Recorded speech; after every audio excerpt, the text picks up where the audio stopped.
မိမများနဲ့ပတ်သက်ပြီးတော့ကောင်းကောင်းမသိရလားကြုံပြလိုက်တော့ဆင်ပြေနေပြီမင်းရဲ့ဘက်ကတွေ့လားရောစင်းများတဲ့မိမမျိုးနဲ့တော့တွေ့တော့မှခဲမှာမာယာတွေကတောင်ပုံနေတဲ့တောင်ကုန်နေသိရလားကြုံဘူးသေးလို့မင်းသိအောင်ငါပြောပြမယ်မင်းရဲ့စိတ်ကဆုံးပြပြီးတော့သွားလိုက်မမရဲ့အနာဝ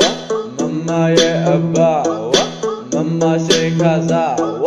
ဝမစီရနွားမရဲ့ဘေးမှာပဲရေးလို့မြေတမ်းရှိခြင်းကဲ